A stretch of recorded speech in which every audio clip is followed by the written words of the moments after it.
September 1835. Anahuac, Texas, the Gulf Coast. A Mexican customs officer stands on the dock watching an American ship unload cargo. His uniform is crisp, his posture rigid. His orders are clear. Enforce the customs laws. Collect tariffs. Prevent smuggling.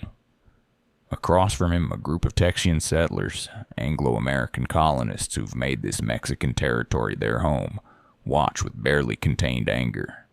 They've been paying these tariffs for years, watching Mexican soldiers search their goods, being told what they can and cannot bring into their own settlements. A young settler steps forward. He speaks in broken Spanish, gesturing toward the cargo. "This is our property. You have no right to seize it." The customs officer responds in accented English. "I have every right. This is Mexican territory. These are Mexican laws." His jaw clenches.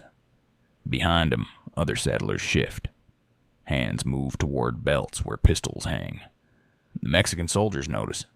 They grip their muskets tighter. The air's thick with tension. One wrong word, one sudden movement, and blood will be spilled. For a moment, everything hangs in balance. War or peace. Cooperation or rebellion.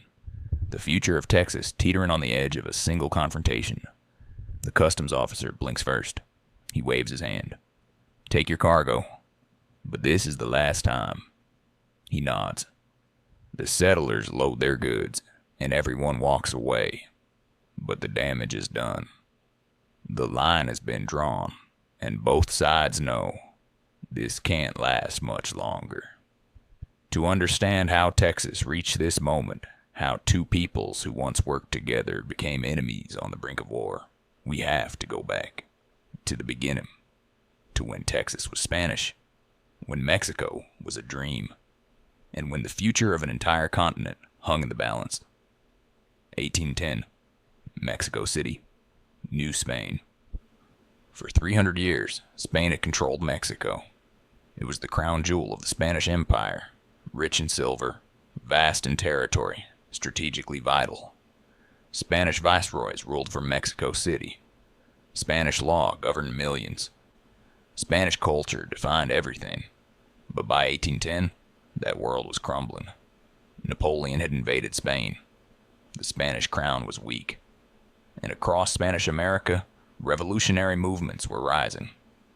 People who'd been born in the Americas, criollos and mestizos, began questioning, why should we be ruled by Spain? Why should our wealth flow to Madrid? Why can't we govern ourselves? On September 16, 1810, a Catholic priest named Miguel Hidalgo rang the bells of his church in the town of Dolores and called for rebellion. "Death to bad government," he shouted. "Death to the gay Chupines," meaning Spaniards. What followed was 11 years of brutal, chaotic, revolutionary war. Armies rose and fell. Leaders were captured and executed. Entire regions descended into violence. Spanish loyalists fought Mexican patriots, and the outcome was uncertain for over a decade. But in 1821, Mexico finally won. The revolutionary general Agustin de Iturbide negotiated Mexico's independence. Spain withdrew, and the Mexican Empire was born. It should have been a triumph. The beginning of a new era. Freedom, prosperity, self-governance. Instead, it was the beginning of chaos, because Mexico's new government was deeply unstable. Different factions fought for control. Monarchists wanted an emperor. Republicans wanted democracy. Federalists wanted strong state governments. Centralists wanted power concentrated in Mexico City. And nobody could agree on anything. This political chaos would shape everything that followed, including the fate of Texas. 1820. San Antonio de Bexar, Texas. A man arrives on horseback, exhausted from weeks of travel. His name is Moses Austin. He's a Missouri businessman, a lead miner, a dreamer, and he's bankrupt. The Panic of 1819, an economic collapse in the United States, has destroyed his fortune. He's lost everything. His mines, his property, his reputation. And at 60 years old, he's desperate for a second chance. So he's come to Texas, Spanish Texas, to pitch an audacious idea to the Spanish governor. Austin wants permission to bring American settlers into Texas, 300 families, farmers, craftsmen, laborers, people who will develop the land, pay taxes, swear loyalty to Spain. In exchange, Austin wants land grants, lots of them, enough to rebuild his fortune. It's bold, and the Spanish governor, Antonio Maria Martinez, is skeptical. Why would Spain allow Americans, foreigners, Protestants, potential troublemakers, to settle in Texas? But Martinez has a problem. Texas is empty. Only about 3,000 Spanish and Tejano settlers live in the entire province, and it's vulnerable. Comanche and Apache warriors control most of the interior. French and American traders smuggle goods across the borders. And Spain has neither the money nor the soldiers to defend it. So Martinez sees Austin's proposal as a solution. Bring in settlers, populate the land, create a buffer against foreign threats. He agrees. Moses Austin is granted permission to settle 300 families in Texas. Austin rides home elated. He's saved. He has a future. He immediately begins planning, but he never sees it happen. Moses Austin dies in June 1821, just months after receiving permission. His dream passes to his son, Stephen Fuller Austin. And Stephen F. Austin will become the most important figure in early Texas history. Stephen F. Austin didn't want to be a colonizer. He was 27 years old when his father died. He'd been studying law in New Orleans. He had plans, a career, a future in Louisiana or Missouri. And now his father's dying wish was that Stephen continue the Texas colony. Stephen hesitated. Texas was wild, dangerous, uncertain. And the Spanish government, now the Mexican government, after independence, might not even honor his father's grant. But Stephen felt obligated. His father's debts, his family's future, his own sense of duty. So in 1821, Stephen F. Austin traveled to San Antonio and then to Mexico City. He spent over a year negotiating with the new Mexican government, convincing them to honor Moses Austin's original grant. And in 1823, the Mexican government agreed. Stephen F. Austin could settle 300 families in Texas. He would be an empresario, a colonization agent, responsible for recruiting settlers, distributing land, and maintaining order. In exchange, Austin would receive generous land grants for himself. It was the deal of a lifetime, and Austin threw himself into it. He recruited carefully. He wanted farmers, not adventurers. Families, not speculators. People who would build communities, not cause trouble. He required settlers to swear allegiance to Mexico, to convert, at least nominally, to Catholicism, to obey Mexican laws, and to respect Mexican authority. Most settlers agreed. They wanted land. Texas offered land, and the Mexican government, at least initially, seemed reasonable. By 1825, Austin's colony was thriving.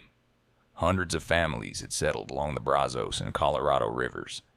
They planted cotton, corn, and other crops. They built homes, schools, and churches, and they praised Austin as their leader, protector, and advocate. But beneath the surface, tensions were building, because the settlers were American. They spoke English. They were Protestant. They brought slaves, despite Mexico's growing opposition to slavery. And they had little connection to Mexican culture, Mexican law, or Mexican identity. They were living in Mexico, but they weren't Mexican. And both sides were starting to notice. One of the most contentious issues between Texas settlers and the Mexican government was slavery. Most of the American settlers came from the southern United States, Tennessee, Alabama, Mississippi, Louisiana. They were farmers, and many of them relied on enslaved labor to work their cotton plantations. When they came to Texas, they brought enslaved people with them. But Mexico was moving in the opposite direction. Mexico abolished slavery in 1829. It was a gradual process.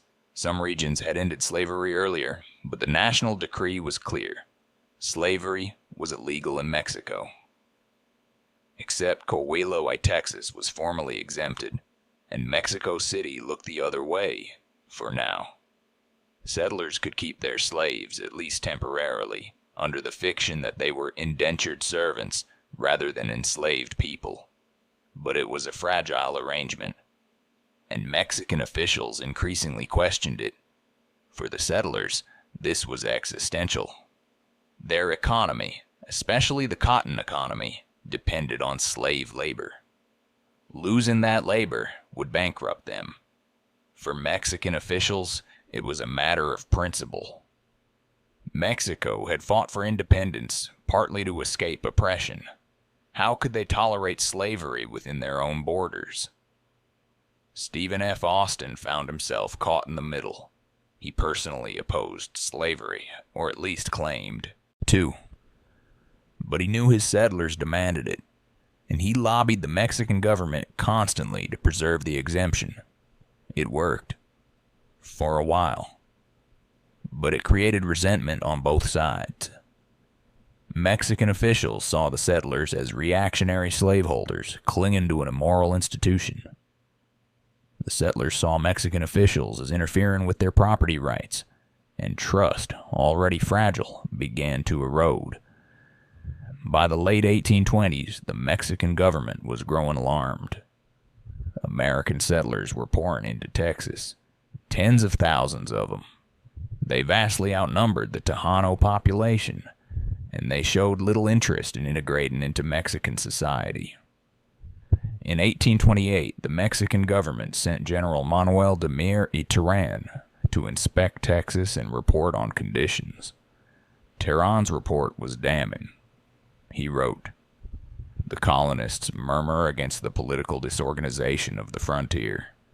They complain of the nullity of the laws. They aspire to independent government. If we do not act, Texas will be lost." Terán recommended immediate action, stop American immigration, strengthen Mexican military presence, enforce customs laws, encourage Mexican and European immigration to dilute American influence. In 1830, the Mexican Congress passed the law of April 6th. It implemented many of Terán's recommendations, banned further immigration from the United States into Texas, and any Mexican territory bordering the U.S. new empresario contracts with Americans were canceled. Mexican troops would garrison key locations. Customs enforcement would be strengthened. For the Mexican government, it was a reasonable response to a growing crisis. For the American settlers, it was a betrayal. They had come legally. They had been invited. They had built homes, farms, entire communities. And now the government was slamming the door shut, preventing their families from joining them, treating them like criminals. The law of April 6, 1830 was the first major breaking point, the moment when cooperation turned to resentment. When settlers began asking, "Do we really belong in Mexico?" And in the coastal town of Anahuac, that resentment was about to explode. Anahuac, Texas, 1832. The customs garrison at Anahuac was commanded by Colonel Juan Davis Bradburn. He was a Kentuckian by birth, an American who had fought for Mexico during its war for independence and remained in Mexican service. And the American settlers hated him. Bradburn enforced customs laws aggressively. He seized goods he suspected were smuggled. He arrested settlers who defied his authority, and he treated the colonists with contempt.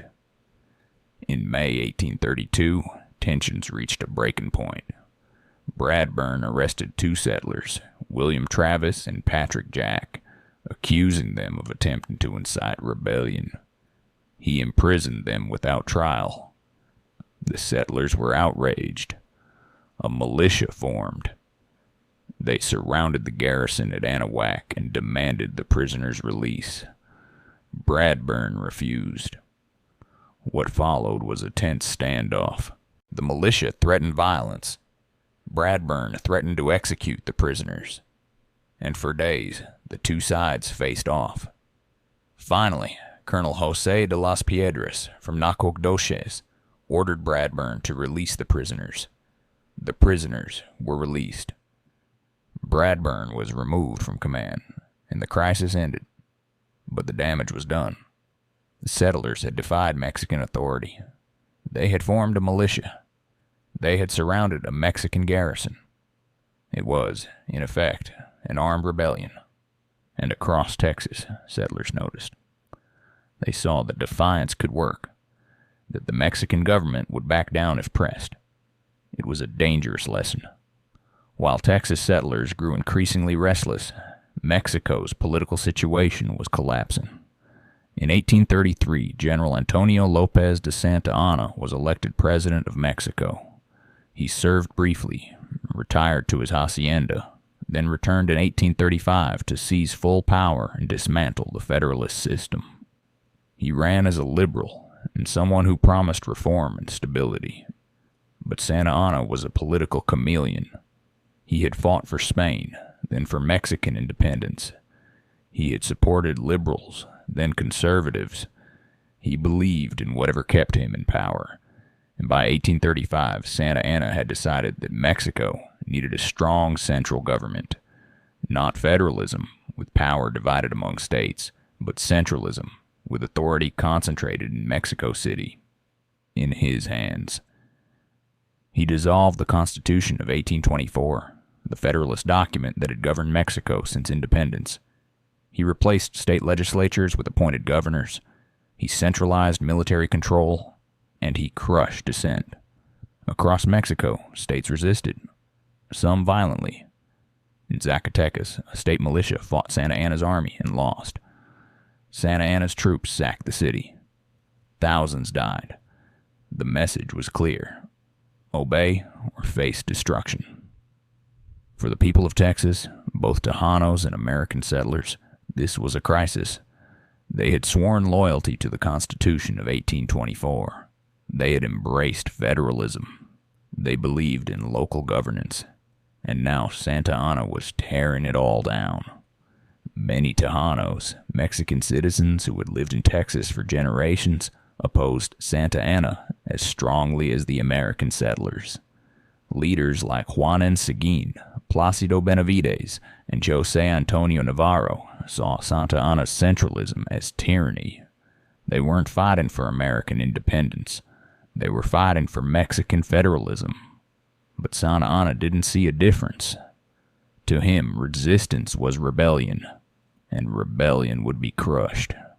Stephen F. Austin had always been a diplomat, a mediator, someone who believed problems could be solved through negotiation, petitions, and respect for law. In 1833, Austin traveled to Mexico City to present grievances from the Texas settlers. They wanted repeal of the immigration restrictions, separate statehood for Texas rather than being combined with Coahuila, restoration of trial by jury, better infrastructure and government services. Austin spent over a year in Mexico City, meeting with officials, writing letters, lobbying for reforms. He got nowhere. Frustrated, Austin wrote a letter to the town council of San Antonio, a cautiously worded letter that Mexican officials deliberately interpreted as treason.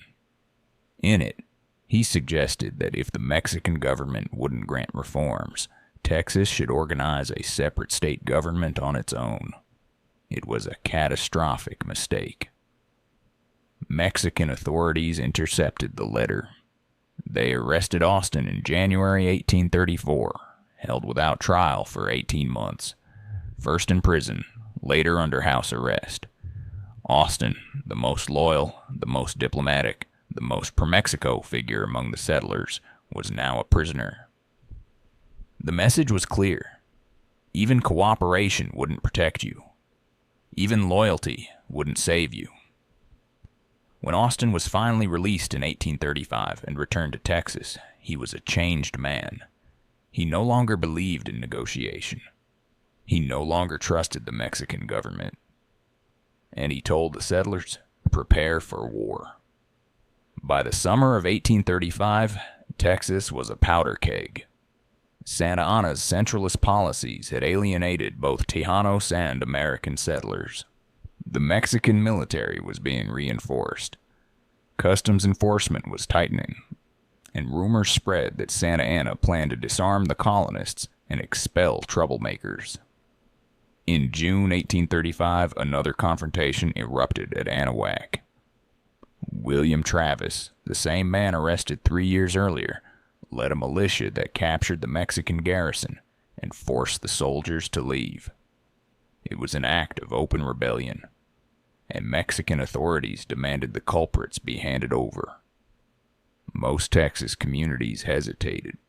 They didn't want war, but they also wouldn't hand over their own people. In September, Mexican Colonel Domingo de Ugartechea, stationed in San Antonio, sent soldiers to the town of Gonzales to retrieve a small cannon the settlers had been given years earlier for defense against Comanche raids. It was a test. Would the settlers comply, or would they resist? The people of Gonzales chose resistance. They hid the cannon. They sent riders to nearby settlements, asking for help. And when the Mexican soldiers arrived, they found not a compliant town, but an armed militia. On October 2nd, 1835, the two sides faced off across a foggy field near the Guadalupe River. The Texians raised a flag, white cloth, a black cannon painted in the center, and below it, 2 words, "Come and take it." October 2nd, 1835. Just before dawn, the Mexican dragoons, about 100 men, form a line on the western side of the field. Their officer, Captain Francisco de Castañeda, doesn't want bloodshed. His orders are to retrieve the cannon, not start a war. Across from him, 18 Texian militiamen stand behind the cannon. It's a tiny thing, a 6-pound bronze piece, barely functional, but it's theirs, and they won't give it up. More settlers arrive throughout the night. By morning, the 18 original defenders swelled to over 150. By dawn, Castañeda calls out. He asks to speak with the Texian commander. John Henry Moore steps forward. Castañeda explains. He has orders to retrieve the cannon. If the Texians surrender it peacefully, there will be no trouble. Everyone can go home. Moore's response is simple. Come and take it. Castañeda hesitates. He doesn't want to fire on civilians, but his orders are clear. The two sides stare at each other across the foggy field, waiting, uncertain, and then a shot. Who fired first is lost to history. Mexican accounts say it was a Texian. Texian accounts say it was a Mexican soldier. It doesn't matter, because once the first shot is fired, both sides open up. The little bronze cannon roars. The sound echoes across the valley. Musket fire crackles. Smoke fills the air. The skirmish lasts only minutes. 1 Mexican soldier is killed. The Texians suffer no casualties. And Castañeda, realizing he's outnumbered and outgunned, retreats. The Texians cheer. They wave their flag. They've won. They've stood up to the Mexican military and forced them to retreat. But they've also started a war, because news of the battle spreads quickly. Across Texas, across Mexico, across the United States. And Santa Anna hears it, and he makes a vow. He will march to Texas. with an army, and he would crush this rebellion once and for all. No mercy, no quarter, no surrender. The Texas Revolution has begun, and it will end with blood, fire, and the birth of a new nation. The road to revolution wasn't a single event. It was a chain, a series of decisions, conflicts, and betrayals that built on each other until explosion was inevitable. It was Moses Austin's dream of a colony, Stephen F. Austin's careful diplomacy, the settlers' reliance on slavery, the law of April 6th closing the door, the Anahuac confrontations showing defiance could work, Santa Anna's rise and his destruction of federalism, Austin's arrest proving even loyalty wasn't safe, and finally, Gonzales, a tiny cannon, a defiant flag, and a shot that echoed across a continent. Neither side wanted war. Not really. Mexican officials wanted order, stability, and control over their territory. Texas settlers wanted land, autonomy, and the rights they believed they'd been promised. But both sides made mistakes. Both sides escalated. Both sides drew lines they wouldn't cross, until there were no lines left. Only war. The Texas Revolution would last 6 months. It would claim thousands of lives. It would produce legends. The Alamo, San Jacinto, Sam Houston, Davy Crockett. It would end with Texas independent and Mexico humiliated. But it began here, on a foggy October morning, with a cannon too small to matter and a principle too large to ignore. Come and take it. This is Texas, and this is how it started. If you want more stories from the heart of Texas history, the moments that shaped us, the conflicts that defined us, the revolutions that made us, subscribe for the next Texas tale. Because history isn't just battles and dates. It's choices, mistakes, pride, fear, and people who refuse to back down.